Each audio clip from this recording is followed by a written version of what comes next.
In zato zdaj tudi razumem, zakaj se midva pogovarjava v bistvu o arhitekturi blagovnih znamk, zato ker ne zadostuje, da si ti, avtentičen in da pač butneš ven v tistem trenutku tako, kot se pač počutiš, ampak je treba to strateško graditi. Tako je, tako je. Mislim, Italijani imajo tukaj en pregovor, pa ne vem, če zdaj to primerno, da rečem, ampak idea buona, autore mona, ne. Mona, sem razumela. Ja.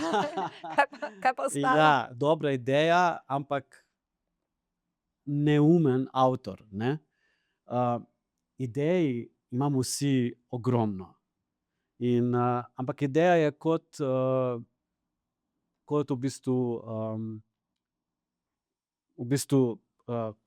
ideja je v bistvu kot, kako se kaj pa če si nekaj, v bistvu ideja je kot nadarjenost in v bistvu to je 10% nečesa.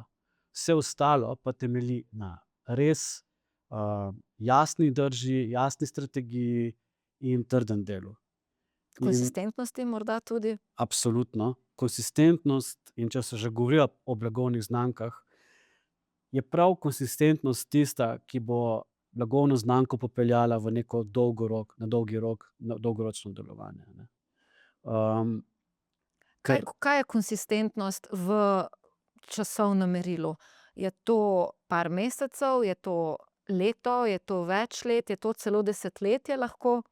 okej, če gledava zdaj, čas, če primerjava marketing oziroma blagovne znamke, rečeva tudi 5 let nazaj pa danes, so se stvari povsem spremenile.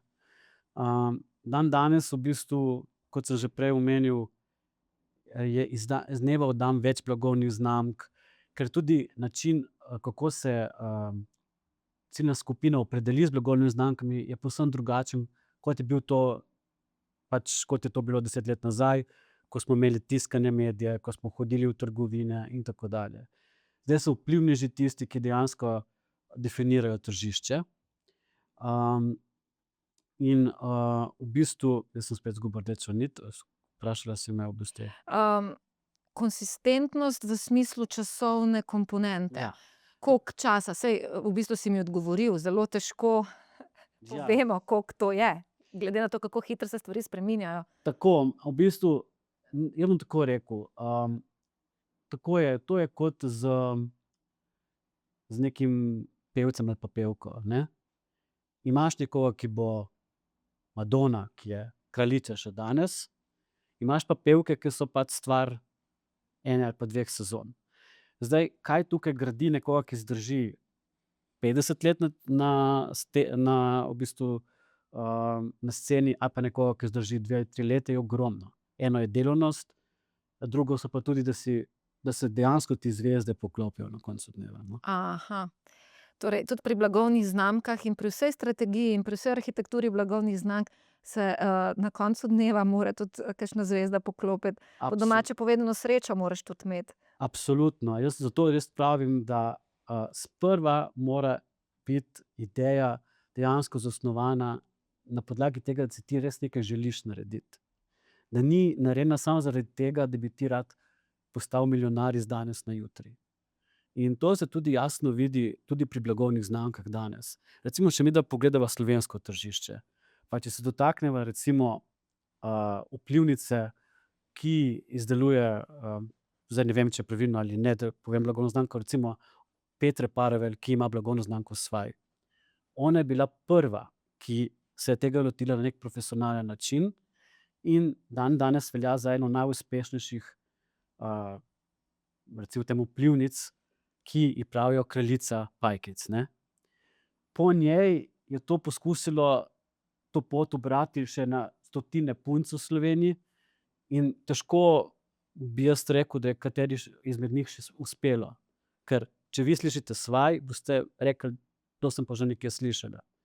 Če bom vas pa vprašal: "A poznate še koga, ki izdeluje pajkice?" Lelosi? To je pa stvar, ki na povsem drugačen način funkcionira kot pa recimo, Petra Paravelj v tem kontekstu.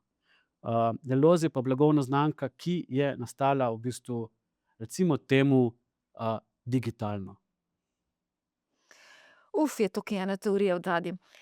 Aljoša, a greva malo na tvoje začetke? To, Tak kar danes govoriš, ni prišlo takole, a ne, zdajle sem se pa jaz zbudil pa, ampak imaš zelo pestro zgodovino za sabo. tako je. A deliš z mano tiste stvari, katere se ti zdijo vredne deliti? Absolutno. V bistvu, zdi se mi zelo pomembno, da deliš, tako svoje pozitivne izkušnje življenja kot negativne, oziroma recimo temu raje preizkušnje. Ker, jaz sem tudi, ko sem, imel velike težave, nikoli nisem rekel: "Jaz imam težave", ampak sem rekel, da imam določene preizkušnje. V bistvu moja kariera se je začela kar zgodaj. Pri 19 letih sem, režiral modno revijo z Naomi Campbell, nato sem postal modni urednik, mednarodne revije. Ne želiva imenovati? Lahko, Men's Men's Health. Health, ja. Sledila je v bistvu potem kar, hitra pot navzgor. Med drugim sem delal, kampanjo za Lacoste v New Yorku, režiral Mednarodni teden mode, nato pa sem v bistvu svojo pot nadaljeval v organizacijskih vodah, tako da sem, sodeloval pri številnih dogodkih, tako kot režiser kot kreativec.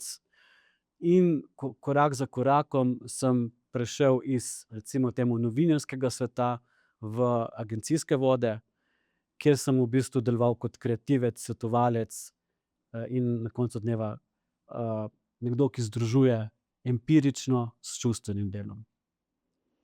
Vmes je sledil tudi en relativno trd padec, Tako ali je. pa tako ga ti poimenuješ, ali kako bi temu rekli, Ja, lahko, zlom? tako je, tako je. Nedavno sem imel intervju z, novinarko Danico Lovenjak za v bistvu Nedeljski dnevnik.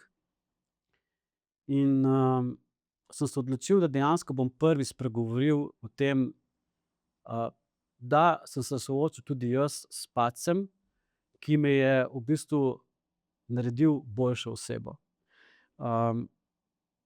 Če gledam danes nase, in na svojo pot za nazaj, bi rekel, da se ne sramujem svojih padcev,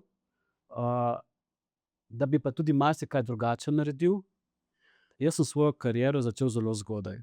Tako, v bistvu si bil še otrok, pri 19 letih, no, okej, zelo, zelo zgodaj. Ja, recimo, da sem pri 15 letih že delal na radiu, Koper, seveda kot dijak in tako na tak način. In potem sem v bistvu začel delati, kot, kreativni novinar za prilogo Primorskih novic pa Večera. In tukaj se je moja pot zelo hitro začela razvijati, zato ker jaz sem konstantno rad brcal, brcal, brcal. Doma so me starši naučili, da bolje, ko boš delal, boljše ti bo šlo v življenju. Ampak to je le ena od, recimo Aspektov ali pa resnic. aspektov uspeha, ne. Zavedati se je potrebno tudi to, da, da je svet sestavljen ne samo iz lepih, dogodkov, ampak tudi iz drugačnih preizkusov. In da če bi danes še enkrat začel svojo pot, recimo temu, da bi jo začel par let kasneje.